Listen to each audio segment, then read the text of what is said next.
Hello ভাই brother, চলে আসলো বাংলাদেশি অফিসিয়ালিভাবে OnePlus, যেটার প্রাইস কিনা 16,000 টাকায় থাকছে 5G ডিভাইস ডায়মন্ড সিটি 6020-এর সাথে কিন্তু রেজুলেশন থাকছে 1080x2400 পিক্সেলস।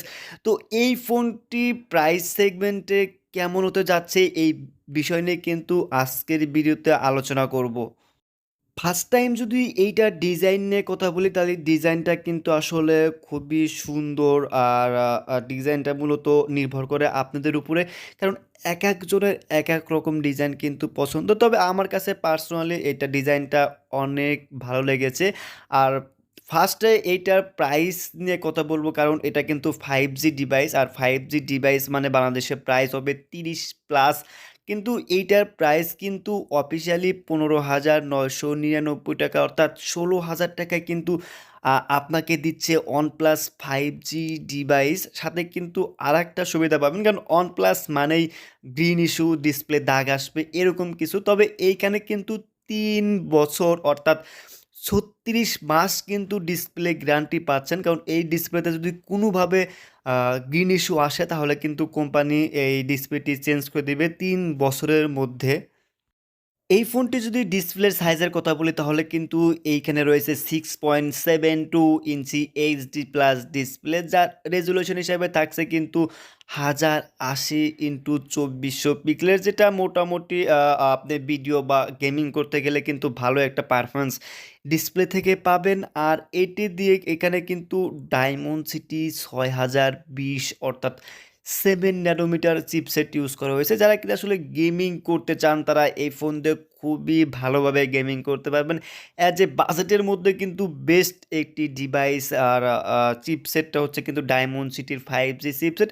তবে এটা দিয়ে আপনি পাবজি, ফ্রি ফায়ার বা অনলাইন যে গেমগুলো আছে সেগুলো দিয়ে কিন্তু অনায়াসে খেলতে পারবেন। তবে পাবজিতে কিন্তু আসলে হাই ফ্রেমে খেললে কিন্তু কিছুক্ষণ পর আসলে ফ্রেম ড্রপ আসে, কিন্তু ফ্রি ফায়ার অনায়াসে এই ফোনটি দিয়ে খেলতে পারবেন। এই ফোনটি যদি ক্যামেরার কথা বলি, তাহলে কিন্তু এখানে মেন শুটার হিসাবে রয়েছে 50 মেগাপিক্সেল মেন শুটার পাবেন, এবং 2 মেগাপিক্সেল ডেপথ সেন্সর রয়েছে। আর এইটি দিয়ে কিন্তু ভিডিও করতে পারবেন সর্বোচ্চ 1080 30 fps এ ভিডিও রেকর্ড করতে পারবেন। আর এটা যদি ফ্রন্ট ক্যামেরার কথা বলি, তাহলে কিন্তু এইখানে ফ্রন্ট ক্যামেরা হিসাবে পাবেন 8 মেগাপিক্সেল ফ্রন্ট ক্যামেরা পাবেন, যেটা দিয়েও আসলে সর্বোচ্চ 1080 30 fps এ ভিডিও করতে পারবেন। অ্যাজ এ বাজেটের মধ্যে কিন্তু বেস্ট একটি ডিভাইস। তবে ক্যামেরা একটু কম মনে হবে, কারণ কেমন জানি এর ডিটেলসটা আসলে পরিপূর্ণ না। তবে ক্যামেরার দিক থেকে কিন্তু আসলে অতটুকু সন্তুষ্ট হবেন না, যেগুলো আসলে গেমিং বা অন্যান্য পারফরমেন্স আপনাকে ভালো দিবে। তবে একদিকে আপনাকে মেনে নিতেই হবে, এখানে কিন্তু ক্যামেরা তেমনই একটা। তবে হ্যাঁ, অন্যান্য ফোনের সাথে কিন্তু এটা কম্পেয়ার করা যাবে অ্যাজ এ বাজেটের মধ্যে।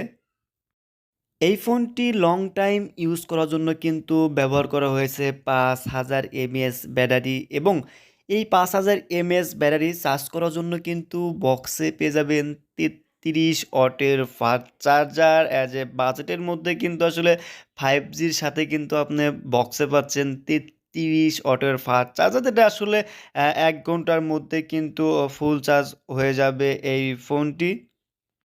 এই ফোনটি যদি সিকিউরিটির কথা বলি, তাহলে কিন্তু এইখানে পেয়ে যাবেন সাইড মাউন্ট ফিঙ্গারপ্রিন্ট, যেটা আসলে যথেষ্ট ফাস্ট বা অ্যাকুরেট কাজ করে। এখানে কিন্তু আসলে সাইড মাউন্ট ফিঙ্গারপ্রিন্ট রয়েছে। আর এটাতে কিন্তু ডুয়েল সিম সহকারে কিন্তু একটি এইচডি কার্ড ইউজ করতে পারবেন, অর্থাৎ ডুয়েল সিম একটি এইচডি কার্ড ইউজ করতে পারবেন। আর এই ফোনটিতে কিন্তু রয়েছে অ্যান্ড্রয়েড ভার্সন 13। আর এখানে কিন্তু অ্যান্ড্রয়েড ভার্সন 14 দিলে বেটার হতো, কারণ এখন প্রত্যেকটা ডিভাইসে কিন্তু অ্যান্ড্রয়েড 14 চলছে। তো এই দিক থেকে কিন্তু আসলে একটি ভার্সন কমিয়ে দিয়েছে অ্যান্ড্রয়েড 13 দিয়ে। তবে এই যে প্রাইস 16,000 টাকার মধ্যে কিন্তু আসলে OnePlus দিচ্ছে 5G, এবং 3 বছর ডিসপ্লে গ্যারান্টি, এবং বাজেটের মধ্যে কিন্তু ডায়মন্ড সিটি 6020, সাথে 33 ওয়াটের ফাস্ট চার্জার, সব মিলে কিন্তু আসলে বাজেটের মধ্যে বেস্ট একটি device OnePlus not N30 SE এই ডিভাইসটি। তবে আমি সাজেস্ট করব বেস্ট একটি ডিভাইস, যারা কিনা আসলে 15-16 হাজার টাকার মধ্যে ডিভাইস নিতে চান তারা আসলে অবশ্যই এই ডিভাইসটি নিতে পারেন। কারণ বেস্ট একটি ডিভাইস OnePlus